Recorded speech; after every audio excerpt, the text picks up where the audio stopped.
दर्शक बंधु, क्या आपको भी कभी ऐसा प्रतीत होता है कि जाने अनजाने हुए कुछ दोष, कुछ पाप या नकारात्मक ऊर्जा आपके जीवन की प्रगति को रोक रहे हैं? क्या मन में एक ऐसा बोझ या अशांति है जो किसी भी उपाय से दूर नहीं हो रही? यदि ऐसा है तो 23 अप्रैल गुरुवार का दिन आपके जीवन में मोक्ष और शांति का द्वार खोलने आ रहा है। यह परम पावन दिवस गंगा सप्तमी का है। शास्त्रों के अनुसार इसी शुभ तिथि पर मोक्षदायिनी माता गंगा स्वर्गलोक से शिव जी की जटाओं में पहुंची थीं। और दर्शक बंधु, इस बार सबसे अद्भुत संयोग यह है कि गंगा सप्तमी का यह महापर्व गुरुवार के दिन पड़ रहा है। गुरुवार भगवान श्री हरि विष्णु का दिन है और हम सब जानते हैं कि माता गंगा श्री हरि के ही चरण कमलों से उत्पन्न हुई हैं, जिस कारण उन्हें विष्णुपदी भी कहा जाता है।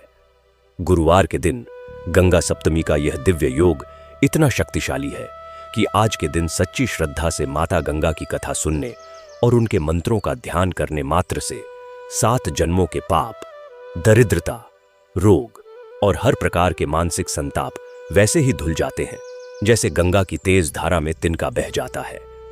एक बूंद गंगा जल जिस प्रकार तन को पवित्र कर देता है, उसी प्रकार आज की यह कथा आपके मन और आपके घर आंगन को पवित्र कर देगी।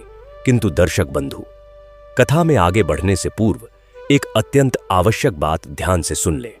शास्त्रों में स्पष्ट रूप से वर्णित है कि माता गंगा की कोई भी महिमा, कथा या आरती कभी भी बीच में अधूरी नहीं छोड़नी चाहिए। जो व्यक्ति जल्दबाजी में इस पावन कथा को अधूरा छोड़ देता है, उसे पूर्ण पुण्य की प्राप्ति नहीं होती और मन की शुद्धि भी अधूरी रह जाती है। इसलिए मेरा आपसे विनम्र आग्रह है कि मोक्षदायिनी मां गंगा की इस चमत्कारी कथा और आरती को अंत तक अवश्य सुने। हो सकता है इस कथा का एक भी शब्द आपके जीवन के सभी दोषों को शांत कर दे और श्री हरि की असीम कृपा आप पर बरसने लगे। जो भक्त गंगा मैया की महिमा को सुनता है और उसे अन्य लोगों तक पहुंचाता है, उसके घर में कभी सुख शांति और जल अन्न की कमी नहीं होती। इसलिए सच्चे सनातनी होने का अपना धर्म निभाएं।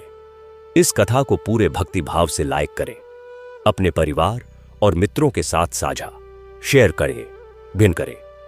और हां, ऐसे ही हर पावन व्रत त्योहार की दुर्लभ कथाएं सुनने के लिए आपके अपने चैनल भक्ति स्टेशन को अभी सब्सक्राइब करना ना भूलें।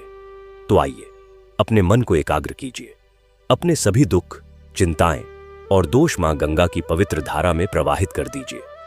कमेंट बॉक्स में पूरे विश्वास और भक्ति के साथ लिखें हर हर गंगे या जय मां गंगे, और पतित पावनी माता गंगा का स्मरण करते हुए गंगा सप्तमी की इस परम कल्याणकारी कथा की मंगलमयी यात्रा आरंभ करते हैं। प्राचीन काल की बात है, गंगा मैया के एक अत्यंत पावन घाट पर सुमित नाम का एक अत्यंत परिश्रमी और दरिद्र नाविक रहता था। उसके जीवन का ताना बाना केवल मां गंगा की लहरों और उसके इर्द गिर्द सिमटा हुआ था।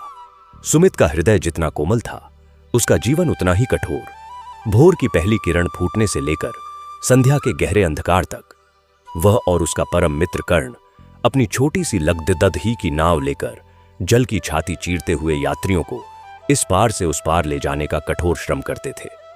जेठ मास की झुलसा देने वाली धूप हो या माघ की कपा देने वाली शीत, उनके हाथों के छालों ने कभी विश्राम नहीं मांगा।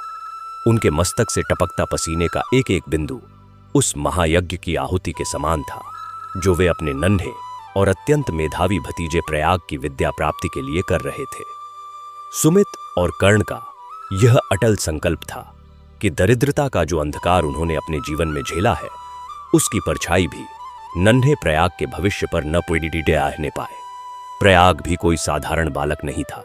उसकी आंखों में ज्ञान की असीम भूख थी और हृदय में अपने चाचा के इस अकल्पनीय त्याग के प्रति अगाध श्रद्धा। वह घंटों घाट की सीढ़ियों पर बैठकर वेद और शास्त्रों का अध्ययन करता और बीच बीच में अपनी छलछलाई आंखों से अपने चाचा और कर्ण काका को कठोर धूप में पसीना बहाते देखता। यह दृश्य उसके भीतर कृतज्ञता और प्रेरणा का एक अनंत सागर भर देता था। दिन भर के हद तोद्ध परिश्रम के पश्चात जब सूर्यदेव अस्ताचल की ओर प्रस्थान करते और घाट पर यात्रियों का कोलाहल शांत होने लगता, तब सुमित और कर्ण का एक और निष्काम कर्म आरंभ होता। दोनों मित्र बिना किसी से कुछ कहे, बिना किसी प्रशंसा की लालसा के, पूरे घाट पर बिखरे हुए कचरे, झूठे पत्तलों और निर्माल्य को अपने हाथों से बटोरकर घाट को आईने की भांति स्वच्छ करने में जुट जाते। नन्हा प्रयाग भी अपनी पुस्तकें एक ओर रखकर अपने छोटे छोटे हाथों से उनकी सहायता करता। जब घाट की हर एक सीढ़ी गंगा जल से धुलकर पवित्र हो जाती, तब सुमित अपने फटे हुए अंगोछे से एक छोटा सा मिट्टी का दीपक निकालता। उस दीपक में थोड़ा सा सरसों का तेल और रुई की एक साधारण सी बत्ती होती। वह उस दीपक को प्रज्वलित करके अत्यंत भावपूर्ण स्वर में मां गंगा की आरती उतारता। उस समय कर्ण और नन्हा प्रयाग आंखें मूंद कर जय मां गंगे का मधुर गान करते। उनके उस छोटे से मिट्टी के दीपक में भले ही कोई भव्यता नहीं थी, परंतु उसमें उनकी आत्मा का निर्मल प्रकाश और असीम भक्ति का वह तेज था जो शायद स्वर्ग के देवताओं को भी दुर्लभ हो। उसी नगर में एक दूसरा ही संसार भी बसता था, जो सुमित के इस सादगी भरे जीवन के ठीक विपरीत था। वह संसार था समीर नाम के एक अत्यंत अमीर और घमंडी व्यापारी का। समीर के पास धन का कोई पार नहीं था, परंतु उसका हृदय एक बंजर भूमि के समान था, जहां करुणा और धर्म का कोई बीज कभी अंकुरित नहीं हुआ। वह अपने नाम और यश के दिखावे के लिए विक्षिप्त सा रहता था। नगर के बड़े मंदिरों में वह जब जाता तो लाखों की स्वर्ण मुद्राएं ऐसे उछालता मानो वह कोई देवता हो और बाकी सब उसके दरिद्र सेवक। परंतु उसका यह सारा धर्म केवल एक मिथ्या आवरण था। सत्य तो यह था कि समीर के विशाल कारखाने से निकलने वाला अत्यंत विषैला और दूषित कचरा प्रतिदिन गुप्त रूप से मां गंगा की पवित्र धारा में प्रवाहित किया जाता था। वह जल जो असंख्य जीवों का जीवन था, समीर के लोभ और अहंकार के कारण निरंतर विषैला हो रहा था। उसे इस घोर पाप का तनिक भी भय नहीं था। उसे लगता था कि उसके धन और उसकी स्वर्ण मुद्राओं से खरीदे गए पुण्यों के आगे इस छोटे से पाप की क्या बिसात है। समय का चक्र घूमता रहा और नगर में गंगा सप्तमी का महापर्व आ पहुंचा। इस दिन गंगा घाट पर मानो स्वर्ग उतर आया हो। चारों ओर उत्सव का वातावरण था। इसी अवसर का लाभ उठाते हुए समीर ने अपने धन और शक्ति का सबसे बढ़िया प्रदर्शन करने की योजना बनाई। उसने पूरे नगर में ढिंढोरा पिटवा दिया कि इस बार गंगा सप्तमी पर घाट पर एक ऐसी भव्य आरती होगी जो आज तक किसी ने नहीं देखी होगी। उसने 101 किलो विदेशी गुलाब के पुष्पों का प्रबंध किया। आरती के लिए शुद्ध चांदी के कई अत्यंत विशाल और नक्काशीदार दीपक बनवाए गए, जिनमें सुगंधित घी भरा हुआ था।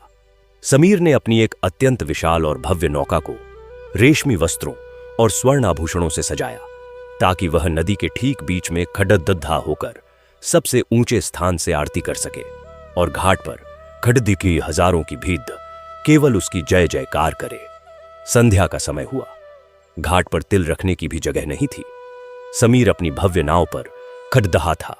उसके सेवक चांदी के भारी दीपक उठाने में उसकी सहायता कर रहे थे। ढोल नगादों की गगनभेदी ध्वनि से पूरा वातावरण गूंज रहा था। ठीक उसी समय भिद्ध को चीरता हुआ दरिद्र सुमित भी घाट की अंतिम सीढ़ी पर पहुंचा। उसके वस्त्र मैले और फटे हुए थे, परंतु उसकी आंखों में वही पुरानी चमक और एक असीम शांति थी। उसके हाथों में उसका वही पुराना अच्छा छोटा सा मिट्टी का दीपक था, जिसे उसने अपने पसीने की कमाई के तेल से भरा था। सुमित को इस रूप में देखकर समीर से रहा नहीं गया। उसका अहंकार फनकारे हुए नाग की तरह फुफकार उठा। उसने पूरी भीड़ के सामने अट्टहास करते हुए सुमित का उपहास उद्दाया।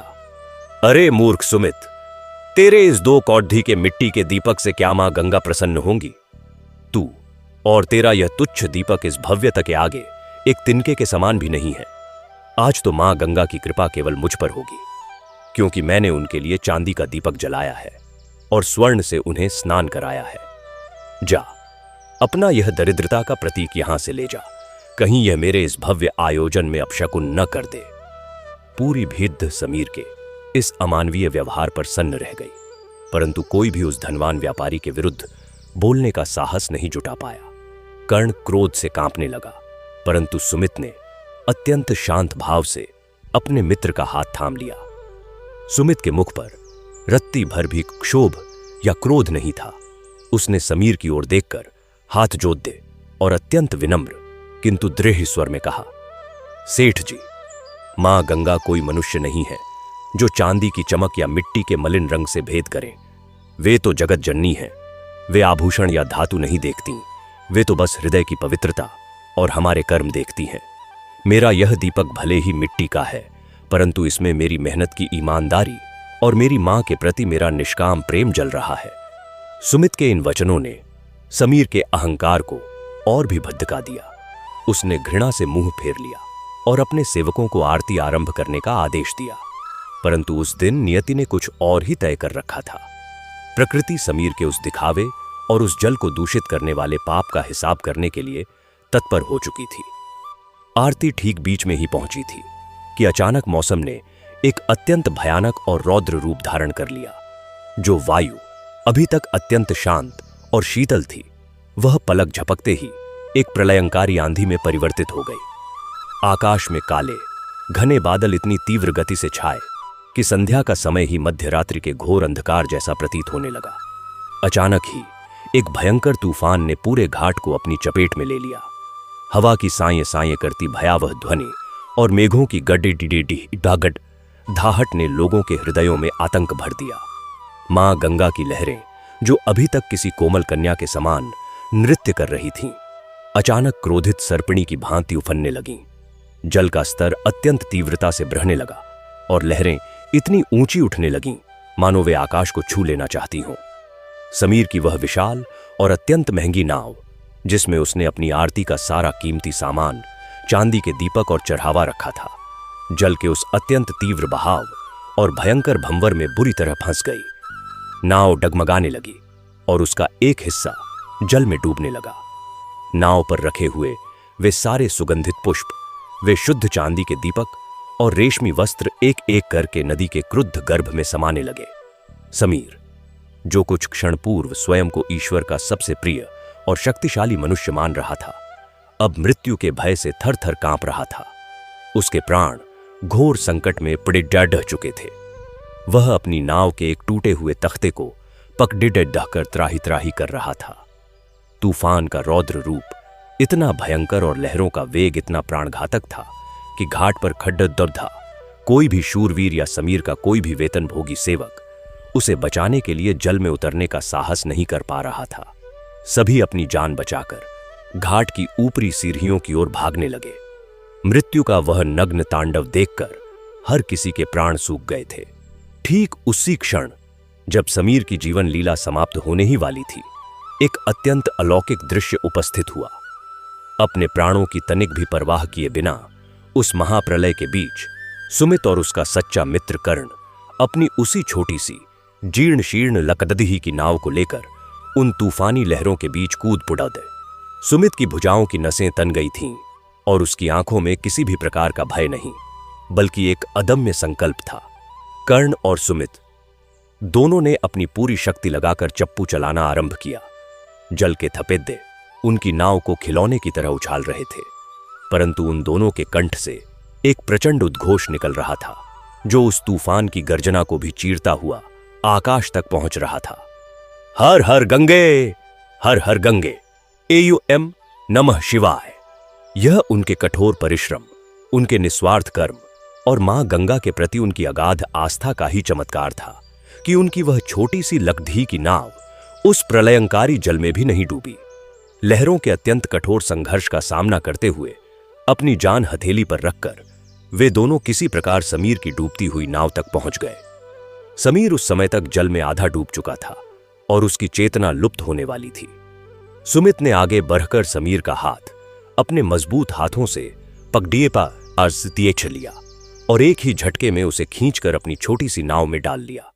AUM नमः शिवाय का निरंतर जाप करते हुए और प्रकृति के उस भयंकर क्रोध से जूझते हुए वे दोनों अथक प्रयास के पश्चात अंततः समीर को उस प्रलयंकारी जल से सुरक्षित घाट पर ले आए। जैसे ही वे घाट पर पहुंचे और सुमित के पैर धरती पर पड़े प्रकृति का वह भयानक तांडव उतनी ही तेजी से शांत होने लगा जितनी तेजी से वह उठा था। वायु की गति धीमी पड़ी गई, काले बादल छंटने लगे और मां गंगा का उफान पुनः शांत जल में परिवर्तित हो गया। यह एक अत्यंत अद्भुत ईश्वरीय चमत्कार था पूरा नगर, जो भय से कांप रहा था, अब विस्मय से आंखें फाड़े इस दृश्य को देख रहा था। समीर को जब होश आया तो उसने अपनी आंखें खोलीं। उसने देखा कि उसका सारा वैभव, उसकी विशाल नाव, उसके चांदी के दीपक और उसके दिखावे का वह सारा महंगा चढ़ावा नदी के अथाह गर्भ में विलीन हो चुका है। उसका अहंकार पूर्ण रूप से जल समाधि ले चुका था। परंतु जब उसकी दृष्टि घाट की अंतिम सीढ़ी पर पोड़े डालता थी तो वह स्तब्ध रह गया। वहां उस भयंकर प्रलय, आंधी और जल के थपेड़ों के पश्चात भी सुमित का वह छोटा सा मिट्टी का दीपक अत्यंत अलौकिक और स्वर्णिम प्रकाश के साथ चमचमाता हुआ जल रहा था। उस दीपक की लौ हवा के एक झोंके से भी नहीं बुझी थी। यह दृश्य देखकर उस अहंकारी व्यापारी के पाषाण हृदय में वर्षों से जमा अहंकार का पर्वत एक ही क्षण में भरभरा कर टूट पड़ा। उसके नेत्रों से पश्चाताप के उष्ण अश्रु बहने लगे। उसे अपने उस भयानक पाप का स्मरण हो आया कि कैसे वह अपने कारखाने का विशैला जल मां गंगा में डालकर चांदी के दीपकों से उन्हें प्रसन्न करने का मिथ्या प्रयास कर रहा था। वह फूट फूट कर रोने लगा और रेंगता हुआ सुमित के पैरों तक गया। उसने अपना माथा सुमित के धूल भरे और फटे हुए जूतों पर रख दिया। समीर के कंठ से रुंधे हुए स्वर में शब्द निकलने लगे। सुमित भाई, मुझे क्षमा कर दो। मैं घोर अज्ञानी था जो धन के मद में अंधा हो गया था। आज मां गंगा ने मेरी आंखें खोल दी हैं। उन्होंने मुझे दिखा दिया कि वे जल को प्रदूषित करने वाले मुझ जैसे पापी के दिखावे और चांदी के दीपकों से नहीं, बल्कि इस घाट की पवित्रता बनाए रखने वाले और निष्काम कर्म करने वाले तुम जैसे सच्चे भक्त के एक मिट्टी के दीपक से प्रसन्न होती हैं। आज से यह सारा धन, यह सारा ऐश्वर्य मेरे लिए शून्य है। मुझे यह बोध हो गया है कि सच्ची भक्ति क्या होती है। आज तुमने और कर्ण ने अपनी जान पर खेलकर मेरे इस मैले प्राण को जो जीवन दान दिया है, वह यह सिद्ध करता है कि ईश्वर का सच्चा स्वरूप तुम्हारे इस निस्वार्थ प्रेम और कठोर श्रम में ही निवास करता है। सुमित ने अत्यंत करुणा के साथ समीर को अपने चरणों से उठाया और उसे अपने गले से लगा लिया। सुमित की आंखों में न तो कोई अभिमान था और न ही अपने शत्रु पर विजय प्राप्त करने की कोई खुशी, बल्कि वहां केवल एक संत जैसी क्षमा और प्रेम था। उसने समीर के आंसू पोंछते हुए कहा, सेठ जी, जीवन में कभी भी उस शक्ति को धन से तौलने का प्रयास मत कीजिएगा जो पूरे ब्रह्मांड का पालन करती है। मां गंगा तो करुणा की सागर है। वे केवल हमारे भीतर छिपे सत्य को देखती हैं। इस अद्भुत घटना के बाद समीर का पूरा जीवन ही बदल गया। उसने सबसे पहले अपने कारखाने से निकलने वाले उस विषैले अपशिष्ट को गंगा में जाने से रोकने का एक अत्यंत टेढ़ा और पक्का प्रबंध करवाया। उसने अपने धन का उपयोग दिखावे के लिए नहीं, बल्कि दरिद्र और अनाथ बच्चों के लिए विद्या प्राप्ति के केंद्र बनवाने में किया। घाट पर अब कोई भी चांदी का दीपक नहीं जलता था, बल्कि प्रतिदिन संध्या के समय सुमित, कर्ण, नन्हा प्रयाग और उनके साथ स्वयं समीर बैठकर घाट की सफाई करते और अंत में वही छोटे छोटे मिट्टी के दीपक जलाकर पूर्ण श्रद्धा से जय मां गंगे का गान करते। समीर को अब यह समझ आ गया था कि ईश्वर की प्राप्ति का मार्ग स्वर्ण की सीढ़ियों से नहीं, बल्कि आत्मा की शुद्धि और सेवा के उस अत्यंत कठिन किंतु सत्य मार्ग से होकर गुजरता है। इस घटना ने पूरे नगर की चेतना को झकझोर कर रख दिया था। लोगों को यह स्पष्ट रूप से दिखाई देने लगा था कि धर्म कोई बाहरी आवरण नहीं, बल्कि अंतर्मन की वह पुकार है जो मनुष्य को मनुष्य से जोड़ती है। धीरे धीरे उस घाट पर आने वाले प्रत्येक व्यक्ति ने सुमित के उस निष्काम कर्म को अपनाना आरंभ कर दिया और घाट की वह पवित्रता जो पहले केवल सुमित और कर्ण के हाथों तक सीमित थी, अब पूरे समाज का एक सामूहिक संकल्प बन गई। चारों ओर जब संध्या की आरती होती तो पूरा घाट सहस्त्रों मिट्टी के दीपकों से जगमगा उठता और वातावरण में केवल एक ही गूंज सुनाई देती, हर हर गंगे एयूएम नमः शिवाय, हर हर गंगे एयूएम नमः शिवाय। नन्हा प्रयाग अब बड़ेधा होने लगा था और वह इस पूरे बदलाव को अपनी आंखों से अत्यंत गहराई से महसूस कर रहा था।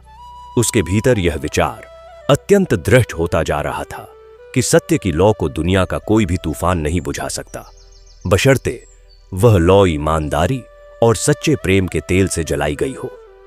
वह अक्सर घाट की उस सीढ़ी पर बैठ जाता जहां समीर की नाव डूबी थी, और उस अथाह जलराशि को निहारते हुए जीवन के उस अत्यंत गूढ़ रहस्य को समझने का प्रयास करता जो मां गंगा की लहरों में निरंतर प्रवाहित हो रहा था।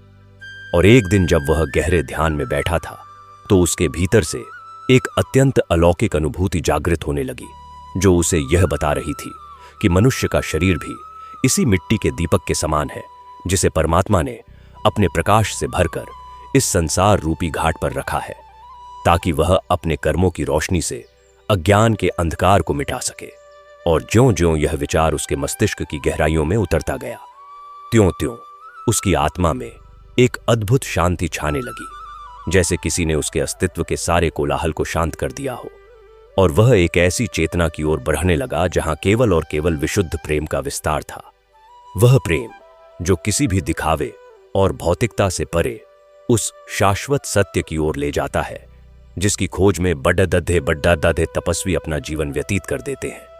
और उसी क्षण एक हल्की सी शीतल वायु ने उसके मुख को स्पर्श किया, मानो स्वयं गंगा मैया उसे यह आशीर्वाद दे रही हों कि वह इसी मार्ग पर निडर होकर चलता रहे और कभी भी अपने पथ से विचलित न हो, क्योंकि संसार की सबसे बड़दद्धी संपत्ति कोई स्वर्ण या आभूषण नहीं, बल्कि वह निर्मल हृदय है जो बिना किसी प्रतिफल की अपेक्षा किए केवल देना जानता है।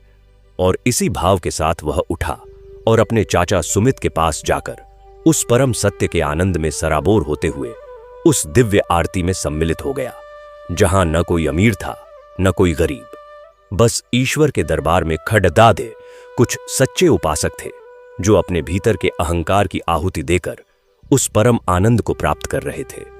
और उनके मुख से निरंतर यही पवित्र ध्वनि गूंजायमान हो रही थी कि हे मां गंगे, तेरा यह जल केवल एक नदी नहीं, बल्कि संपूर्ण मानवता के पापों को धोने वाली वह संजीवनी है जो युगों युगों तक इस धरती का उद्धार करती रहेगी।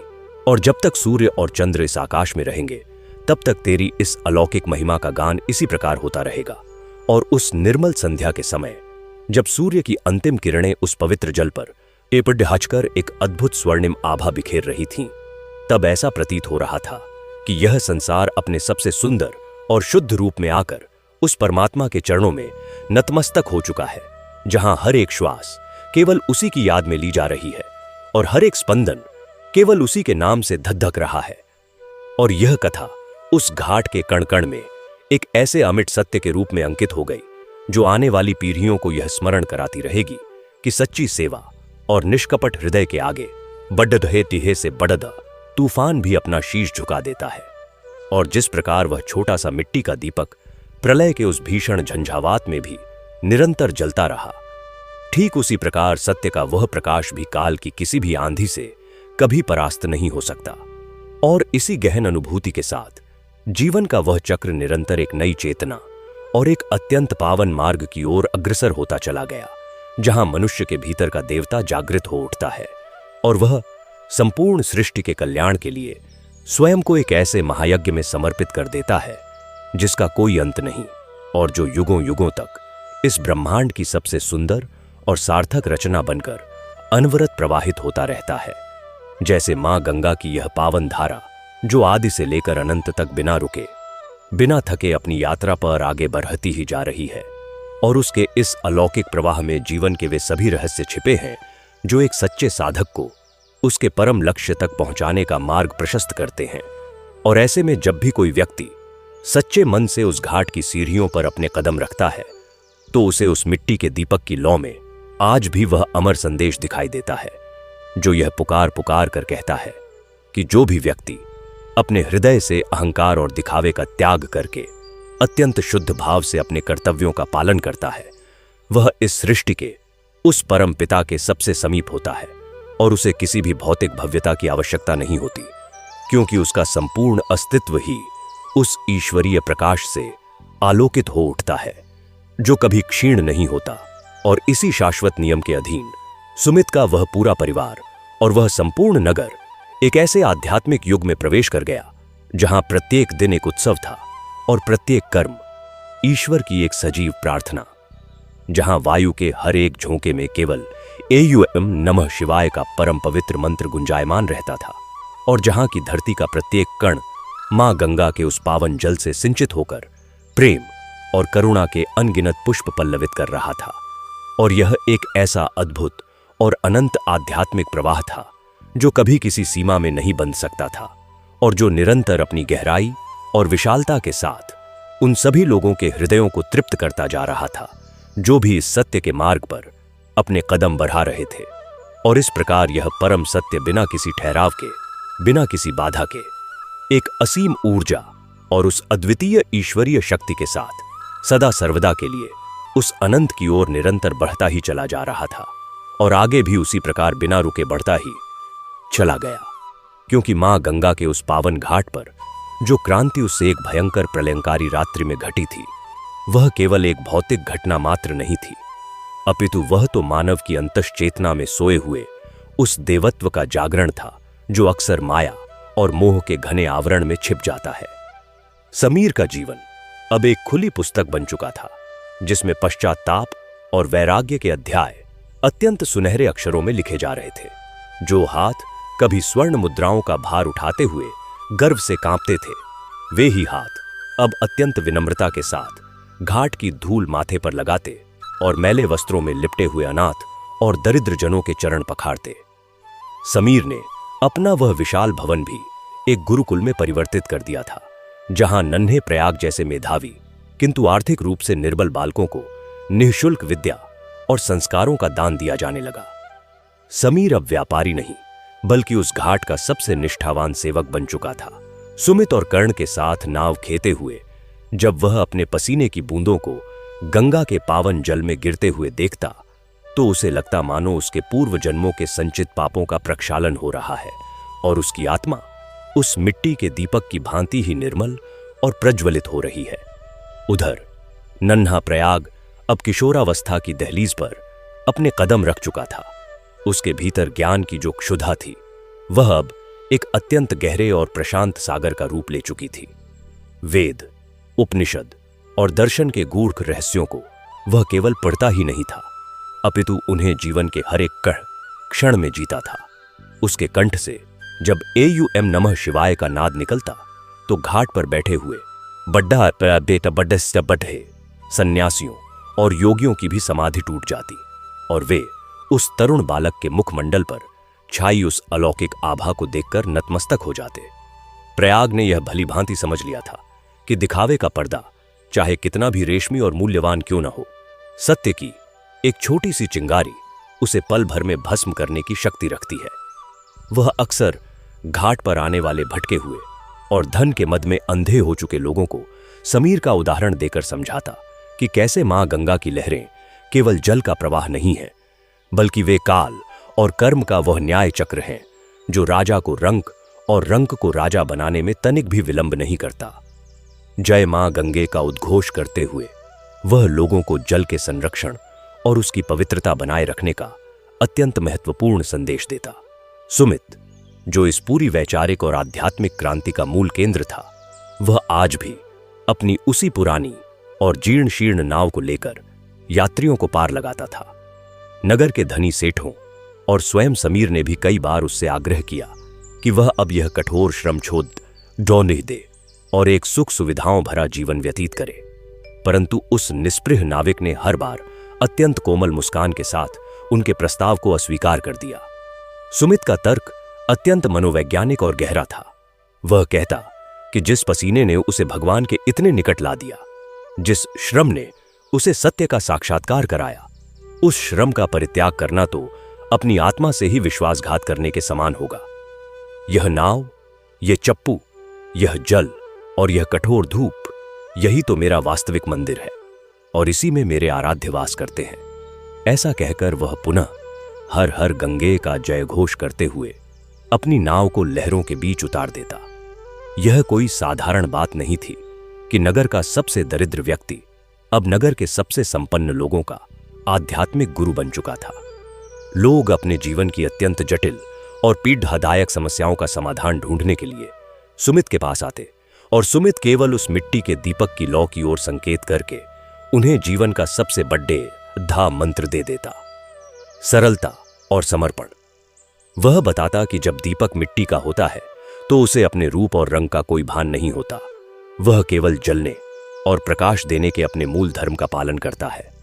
परंतु जब दीपक चांदी या स्वर्ण का होता है तो उसका सारा ध्यान केवल अपनी चमक को बनाए रखने में ही नष्ट हो जाता है और इसी कारण वह अंधकार को मिटाने के अपने वास्तविक उद्देश्य से भटक जाता है। यह अत्यंत मार्मिक और गहरा दृष्टांत लोगों के हृदयों को चीरकर उनके भीतर एक नई दृष्टि का निर्माण करता था। समय अपनी अबाध गति से आगे बढ़ता जा रहा था। ऋतुएं आती और जाती। गंगा का जल कभी अत्यंत शांत और कभी प्रचंड वेग धारण करता, परंतु सुमित के उस घाट की शांति और वहां का आध्यात्मिक वातावरण कभी भंग नहीं हुआ। एक दिन की बात है जब सूर्य ग्रहण का अत्यंत दुर्लभ और पुण्यकारी अवसर था। पूरे देश से लाखों श्रद्धालुओं की भीड़ उस पावन घाट की ओर उम्ध पियाबा पडधीबा थी। घाट पर तिल रखने की भी जगह नहीं थी। इतने बढ़धे जनसमूह को देखकर नगर के प्रशासक और रक्षक भी चिंतित हो उठे कि कहीं कोई अव्यवस्था या दुर्घटना न घट जाए। परंतु उन्हें यह देखकर घोर आश्चर्य हुआ कि उस असीम भिद्ध में भी एक अत्यंत अद्भुत अनुशासन था। इसका कारण कोई और नहीं बल्कि सुमित, कर्ण, समीर और प्रयाग द्वारा तैयार की गई वह निस्वार्थ सेवकों की टोली थी, जो बिना किसी क्रोध या झुंझलाहट के अत्यंत मधुर वाणी में एम नमः शिवाय का जाप करते हुए सभी यात्रियों को सुगमता से स्नान करा रही थी। उस दिन भीद्ध में एक अत्यंत रहस्यमयी और वयोवृद्ध सन्यासी भी आए थे। उनके मुख पर लंबी और धवल दाढ़ी थी और शरीर पर भभूत रमा हुआ था। उनकी आंखों में एक ऐसा सम्मोहन था जो किसी को भी अपने भीतर खींच सकता था। वे सीधे सुमित के पास गए, जो उस समय अपनी नाव को घाट पर बांध रहा था। सन्यासी ने सुमित को अत्यंत भेदी हुई दृष्टि से देखा और कहा, हे नाविक, मैंने सुना है कि तुम्हारी नाव भवसागर पार करा देती है। क्या तुम मुझे उस पार ले चलोगे जहां कोई किनारे नहीं होते? सुमित ने सन्यासी के इन गूढ़ शब्दों का अर्थ तुरंत समझ लिया। उसने अत्यंत श्रद्धा से सन्यासी के चरण स्पर्श किए और हाथ जोड़कर कहा, महाराज, मेरी यह काठ की नाव तो केवल इस नदी के इस पार से उस पार तक ही जा सकती है। भवसागर पार कराने वाली नाव तो स्वयं मां गंगा की कृपा है और उसका चप्पू तो केवल सच्चे और निष्काम कर्मों के हाथों में ही सौंपा जाता है। सन्यासी सुमित के इस अत्यंत सटीक और ज्ञानात्मक उत्तर को सुनकर गदगद हो गए। उन्होंने सुमित के मस्तक पर अपना हाथ रखा और बोले, पुत्र, तेरा यह ज्ञान नाशक ज्ञान और तेरी यह अगाध भक्ति ही तेरा सच्चा धन है। आज मैंने प्रत्यक्ष देख लिया कि ईश्वर मंदिरों के गर्भगृह में नहीं बल्कि तेरे जैसे श्रमजीवी के पसीने की बूंदों में निवास करता है। सन्यासी के इन वचनों ने वहां उपस्थित सभी लोगों के हृदयों में एक अलौकिक रोमांच पैदा कर दिया। हर कोई सुमित की ओर अत्यंत आदर और भक्ति भाव से देख रहा था, परंतु सुमित के लिए ये प्रशंसा के शब्द भी उस हवा के झोंके के समान थे जो उसकी नाव के पाल को छूकर निकल जाते थे। उसका ध्यान तो केवल और केवल अपने कर्तव्य और मां गंगा की उस अविरल बहती हुई धारा पर केंद्रित था। रात्रि का प्रहर आया और ग्रहण समाप्त होने के पश्चात जब घाट पुनः निर्मल और शांत हुआ तो सुमित ने अपनी दिनचर्या के अनुसार वही अपना मिट्टी का छोटा सा दीपक निकाला। आज समीर भी अपने हाथों में एक वैसा ही मिट्टी का दीपक लिए हुए सुमित के बगल में खड़हा था। प्रयाग ने शंख ध्वनि की और कर्ण ने ढोलक पर थाप दी। पूरी प्रकृति मानो उस महाआरती में सम्मिलित होने के लिए ठहर गई हो। जय मां गंगे, जय मां गंगे का वह अत्यंत मधुर और भक्तिपूर्ण स्वर जब आकाश की अनंत गहराइयों की ओर उठा तो ऐसा प्रतीत हुआ मानो सारे नक्षत्र भी उस दीपक की लौ के सामने अपना मस्तक झुका रहे हों। समीर की आंखों से अश्रु बह रहे थे, परंतु आज ये अश्रु भय या पश्चाताप के नहीं बल्कि उस परम आनंद और तृप्ति के थे जो केवल अपने अहंकार को पूर्ण रूप से गला देने के बाद ही प्राप्त होती है। इस महाआरती के समाप्त होने के पश्चात जब सभी लोग अपने अपने स्थानों की ओर प्रस्थान करने लगे तो उस वयोवृद्ध सन्यासी ने घाट की अंतिम सीढ़ी पर बैठकर एक अत्यंत अद्भुत प्रसंग सुनाना आरंभ किया। उन्होंने कहा कि अहंकार चाहे कितना भी सूक्ष्म क्यों न हो, वह एक ऐसे दीमक के समान है जो मनुष्य के पुण्यों के पूरे वृक्ष को अंदर ही अंदर खोखला कर देता है। उन्होंने बताया कि किस प्रकार स्वर्ग के देवता भी मृत्युलोक में जन्म लेने के लिए लालायित रहते हैं, क्योंकि यहां जो कर्म और श्रम का अधिकार मनुष्य को प्राप्त है, वह देवताओं को भी सुलभ नहीं है। सन्यासी की वह अमृतमयी वाणी रात के उस सन्नाटे में एक दिव्य संगीत की भांति गूंज रही थी, और प्रयाग अत्यंत तन्मयता के साथ उनके एक एक शब्द को अपनी चेतना में धारण कर रहा था। यह एक ऐसा दृश्य था जहां एक ओर गंगा की अविरल और शांत धारा बह रही थी, और दूसरी ओर ज्ञान की एक अनंत गंगा उन श्रोताओं के मस्तिष्कों में प्रवाहित हो रही थी। और यह प्रवाह इतना गहरा और सम्मोहक था कि समय का भी मानो कोई भान नहीं रहा, और उसी प्रवाह में डूबते हुए लोगों को यह एहसास भी नहीं हुआ कि कब भोर की पहली स्वर्णिम किरण ने आकाश के अंधकार को चीरकर जल की सतह पर अपने आलोक का विस्तार कर दिया, और उस प्रकाश में सुमित का वह मिट्टी का दीपक जो रात भर जलता रहा था, अब अपनी सार्थकता को सिद्ध करके अत्यंत शांति के साथ विश्राम लेने की अवस्था में आ चुका था। ठीक उसी प्रकार जैसे एक योगी अपनी लंबी और कठोर तपस्या के पश्चात उस परब्रह्म में विलीन हो जाने के लिए तत्पर होता है, परंतु वह लौ बुझने से पहले भी अपने भीतर से उस ताप और ऊर्जा को उस वातावरण में छोड़ जाती है जो कभी नष्ट नहीं होती। और इसी ऊर्जा से प्रेरित होकर सुमित ने एक बार फिर अपनी नाव के चप्पू को थाम लिया, और अत्यंत उत्साह के साथ हर हर गंगे का वह अमर उद्घोष करते हुए दिन के नए संघर्ष और नए कर्मों की ओर अपने कदम बढ़ा दिए, जहां हर एक लहर उसे एक नई चुनौती दे रही थी, और हर एक चुनौती उसके भीतर के उस अजेय योद्धा को और भी अधिक निखार रही थी, जो बिना किसी फल की आशा के केवल कर्म के उस महापथ पर चलते जाना ही अपने जीवन का एकमात्र और परम लक्ष्य मानता था।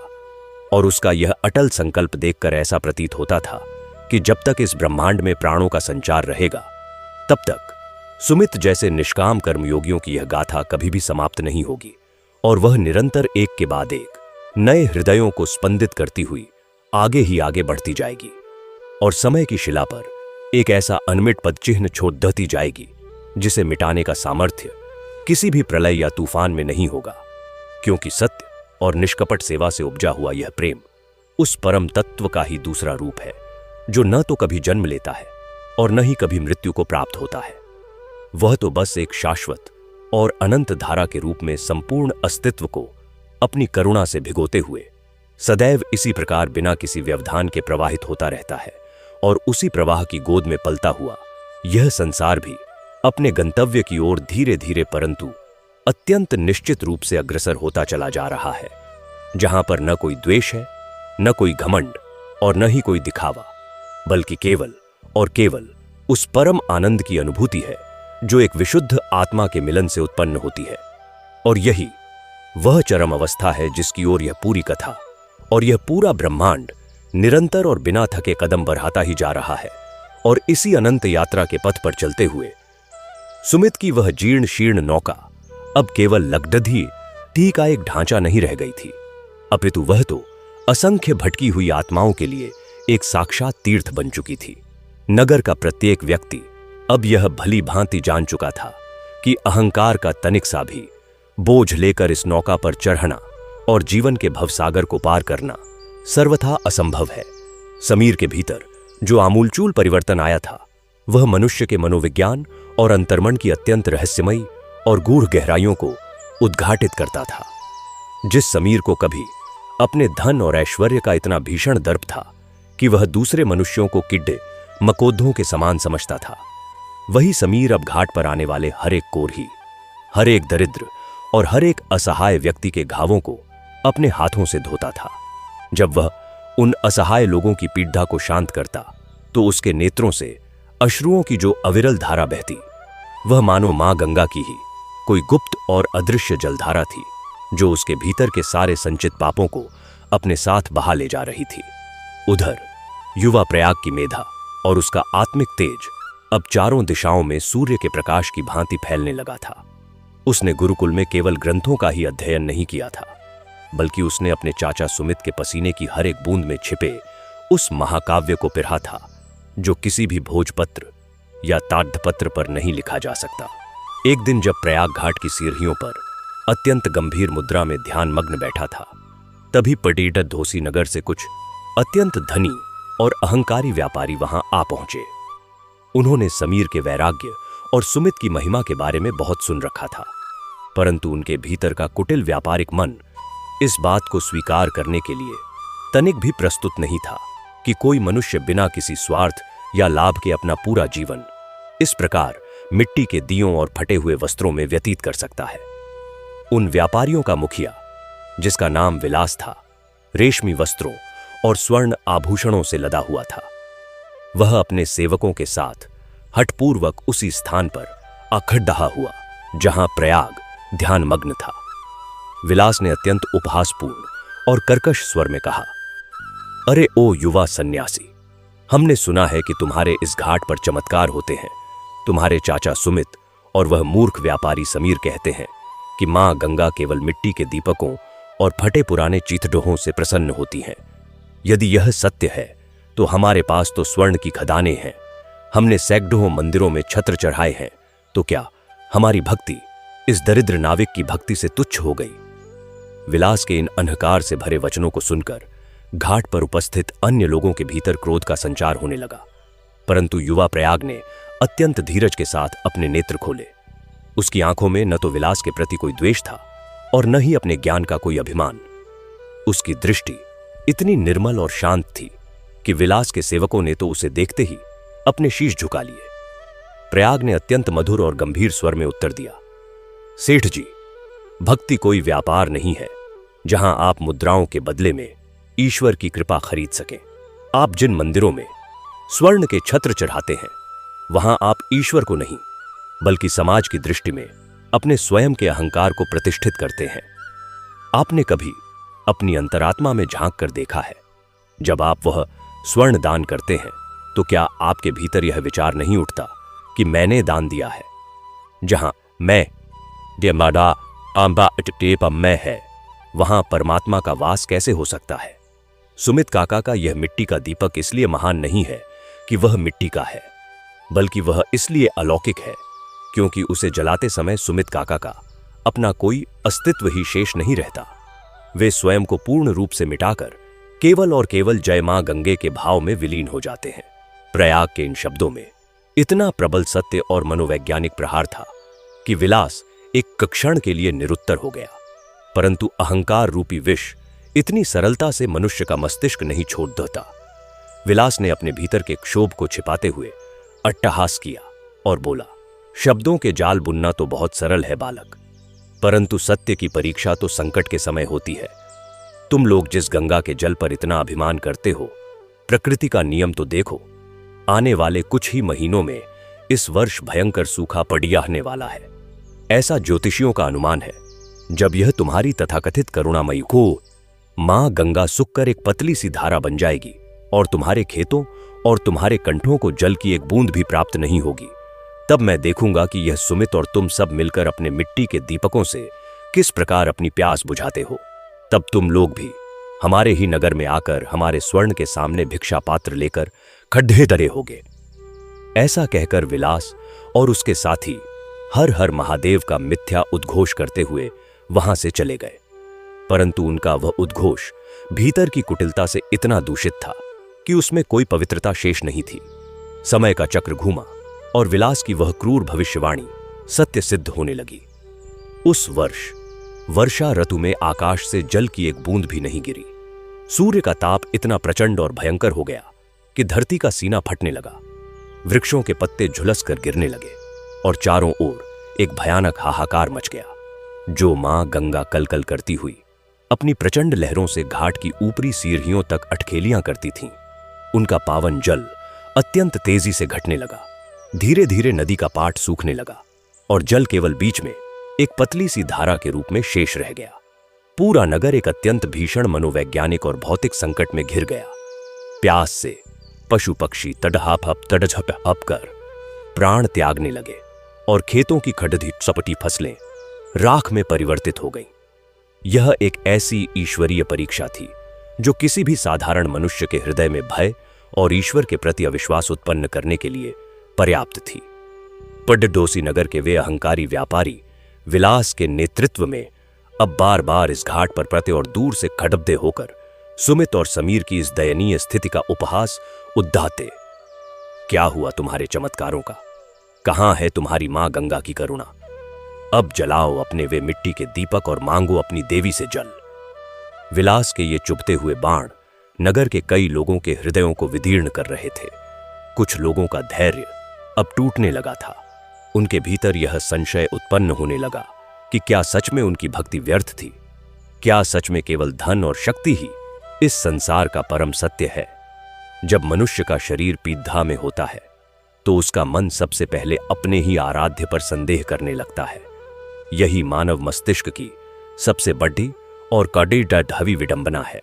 परंतु इन सब के बीच सुमित, कर्ण, समीर और प्रयाग एक अभेद्य चट्टान की भांति खड़े रहे थे। उनके चेहरों पर रत्ती भर भी मलिनता या निराशा नहीं थी। सुमित ने अपनी नाव को, जो अब सूखी रेत पर खड़दाधी थी, अत्यंत यत्न से ढककर रख दिया। उसने नगर के उन सभी निराश और हताश लोगों को घाट पर एकत्रित किया। सुमित की आवाज में आज भी वही पुरानी गूंज और वही अटूट विश्वास था। उसने कहा, मेरे भाइयों, क्या हमारी मां गंगा से हमारा संबंध केवल जल लेने तक ही सीमित था? क्या कोई पुत्र अपनी माता से केवल तभी प्रेम करता है जब माता उसे दुग्ध पान कराती है? और जब माता स्वयं कष्ट में हो तो क्या पुत्र का यह धर्म नहीं कि वह अपनी माता की सेवा करे? आज मां गंगा का जल सूख गया है, परंतु क्या यह हमारे लिए विलाप करने का समय है या उस नदी के गर्भ को स्वच्छ करने का जो हमारी पीढ़ियों का पालन करती आई है? देखिए, जल के सूखने के कारण नदी के तल में छिपा हुआ युगों का कीच, डाढ़, पत्थर और वह सारा दूषित अपशिष्ट बाहर आ गया है जिसे हमने ही अपने अज्ञानवश इसमें डाला था। मां गंगा ने जल सुखाकर हमें हमारे ही पापों का दर्शन कराया है और हमें यह अंतिम अवसर दिया है कि हम अपनी जननी की देह को पुनः निर्मल करें। सुमित के इन ओजस्वी और अत्यंत गहरे मनोवैज्ञानिक वचनों ने नगरवासियों की सोई हुई चेतना में मानो प्राण फूंक दिए। जो लोग अभी तक निराशा के गर्त में डूबकर ईश्वर को कोस रहे थे, उन्हें अपने भीतर एक प्रचंड ऊर्जा का अनुभव हुआ। समीर ने तुरंत अपने सेवकों को फावद्दे, कुदाल और टकरियां लाने का आदेश दिया और फिर एक ऐसा अद्भुत और अलौकिक दृश्य उपस्थित हुआ जिसे देखकर देवताओं ने भी स्वर्ग से पुष्प वर्षा की होगी। भीषण गर्मी और झुलसा देने वाली लू के बीच सुमित, कर्ण, समीर, युवा प्रयाग और उनके साथ उस नगर का प्रत्येक वृद्ध, बालक और स्त्री नदी के उस सूखे और कीचडढ़ भरे गर्भ में उतर गए। उनके पैरों में छाले पडडी डाहे रहे थे। सूर्य की किरणें उनकी पीठ को झुलसा रही थीं, परंतु उनके मुख पर कोई पीड़ा नहीं थी। उनके कंठ से अत्यंत प्रचंड और सामूहिक स्वर में केवल एक ही उद्घोष गूंज रहा था, एयूएम नमः शिवाय, हर हर गंगे, एयूएम नमः शिवाय, हर हर गंगे।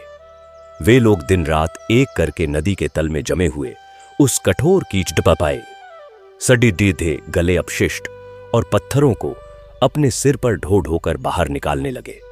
पसीने से उनके शरीर लथपथ थे, परंतु उनका यह पसीना ही मानो उस सूखी हुई गंगा में जल की नई बूंदों का सृजन कर रहा था।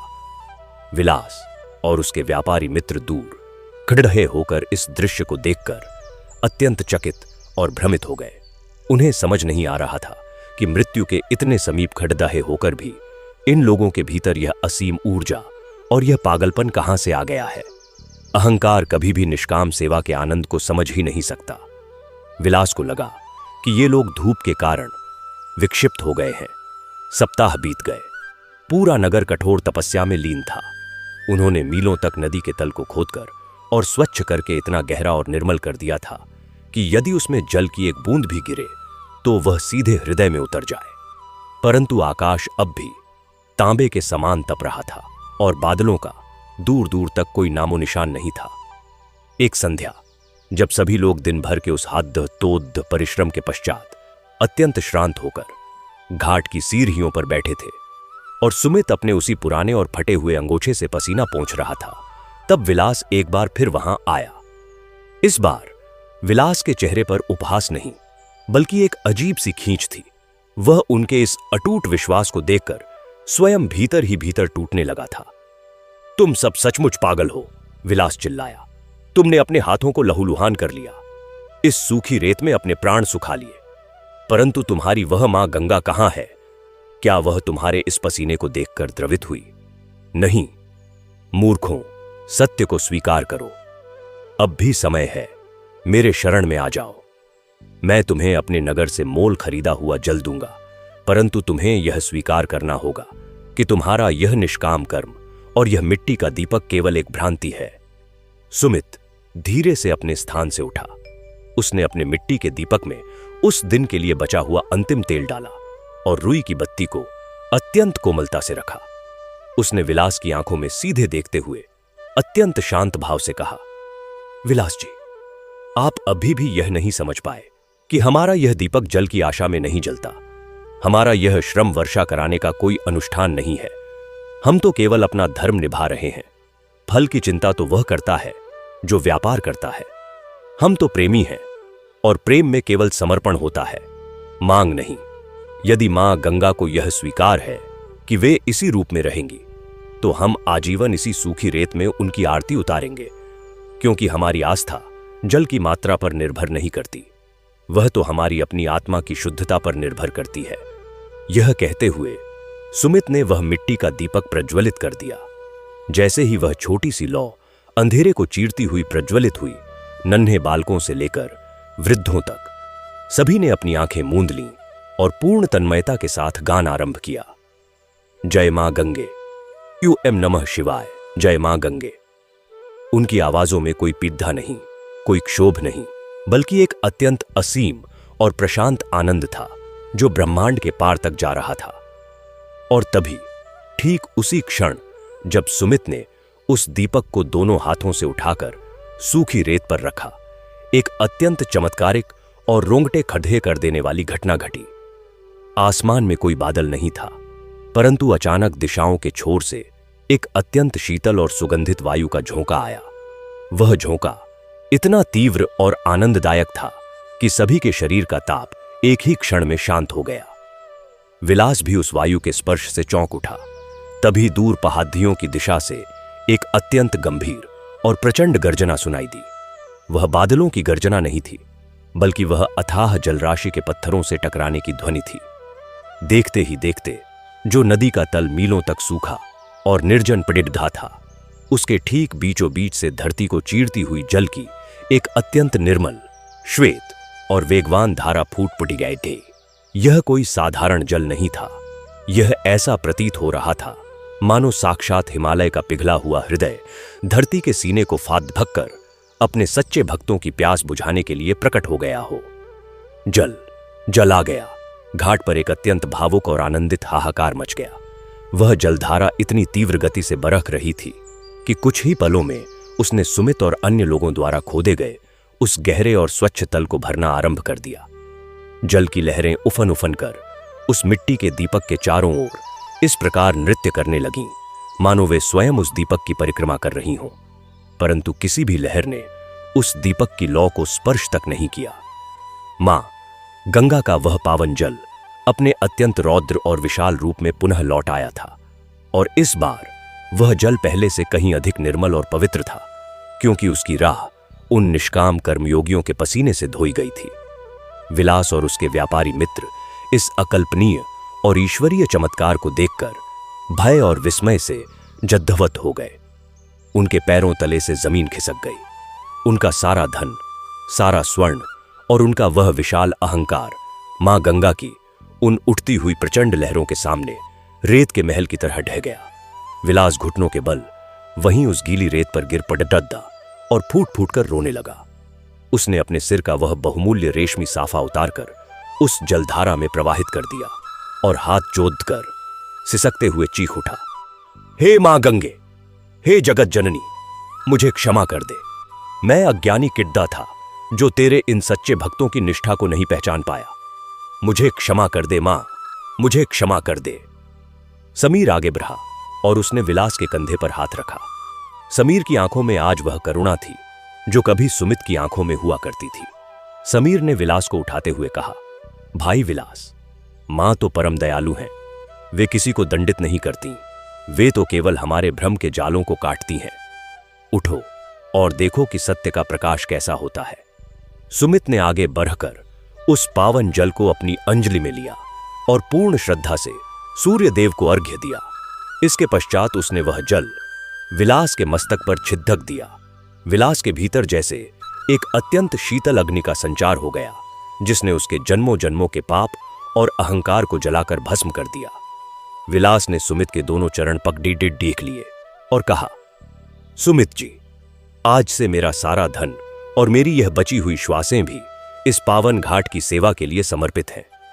आपने अपनी इस सूखी और फटी हुई अंजलि से मुझे वह अमृत पिला दिया है जो मुझे स्वर्ग के देवराज इंद्र के पास भी नहीं मिल सकता था। आज मैं जान गया हूं कि सच्ची संपत्ति यह भौतिक धन नहीं, बल्कि यह पवित्र हृदय है। वह रात्रि एक अत्यंत अद्भुत महोत्सव की रात्रि बन गई। पूरा नगर, जो कुछ घंटों पूर्व मृत्यु की प्रतीक्षा कर रहा था, अब उस अथाह जलराशि के किनारे बैठकर कीर्तन कर रहा था। हर हर गंगे AUM नमः शिवाय, हर हर गंगे AUM नमः शिवाय का वह प्रचंड नाद जल की लहरों के साथ मिलकर एक ऐसा दिव्य संगीत उत्पन्न कर रहा था जो पूरे ब्रह्मांड को गुंजायमान कर रहा था। सुमित की वह छोटी सी नाव पुनः जल की लहरों पर अत्यंत उल्लास के साथ झूलने लगी थी और प्रयाग घाट की अंतिम सीढ़ी पर खड़दधा होकर उस अविरल और अनंत धारा को देख रहा था। प्रयाग के मस्तिष्क में अब जीवन के सभी रहस्य अत्यंत स्पष्ट हो चुके थे। वह समझ चुका था कि जीवन और मृत्यु, सूखा और बारह, सुख और दुख, ये सभी केवल प्रकृति के अलग अलग रूप हैं जो मनुष्य की चेतना को निरंतर परिष्कृत करने के लिए आते हैं। जो मनुष्य इन बाहरी परिवर्तनों से प्रभावित हुए बिना अपने भीतर के उस मिट्टी के दीपक को जलाए रखता है और निष्काम भाव से अपने कर्म में जुटा रहता है, उसके लिए प्रकृति के सारे नियम बदल जाते हैं और स्वयं ईश्वर को भी उसकी रक्षा के लिए अपने अटल नियमों को तोड़कर इस धरती पर अवतरित होना पुण्यदाता है।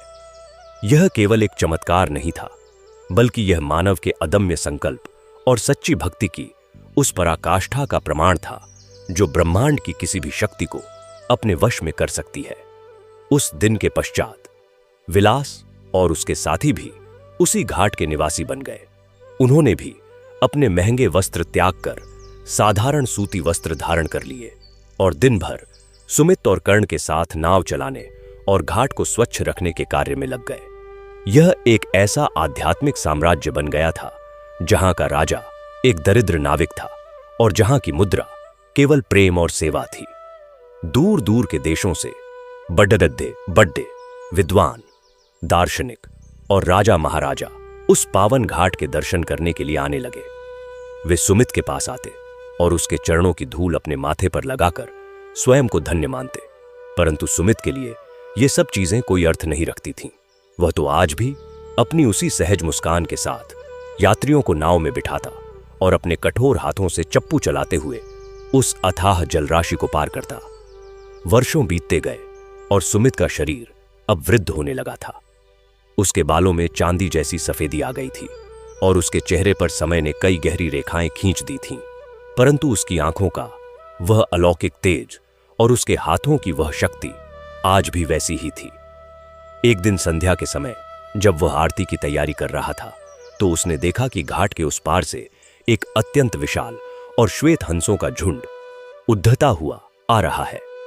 वे हंस आकर ठीक उस स्थान पर जल में उतर गए जहां वर्षों पूर्व समीर की वह अहंकार से भरी नाव डूबी थी। सुमित ने उन हंसों को अत्यंत ध्यान से देखा और उसके होठों पर एक अत्यंत रहस्यमयी और पूर्णता से भरी मुस्कान तैर गई। उसे आभास हो गया था कि अब उसके जीवन का वह अंतिम चरण आ चुका है जहां उसे इस भौतिक देह का त्याग करके उस परम ज्योति में विलीन होना है। उसने प्रयाग को अपने पास बुलाया, जो अब एक अत्यंत तेजस्वी और युवा सन्यासी का रूप धारण कर चुका था। सुमित ने अपने फटे हुए वस्त्रों से वही अपना सबसे पुराना मिट्टी का दीपक निकाला। उस दीपक में आज वर्षों की कालिख लगी थी, परंतु उसकी मिट्टी आज भी उतनी ही पवित्र थी। सुमित ने अपने कांपते हुए हाथों से वह दीपक प्रयाग की हथेलियों पर रख दिया।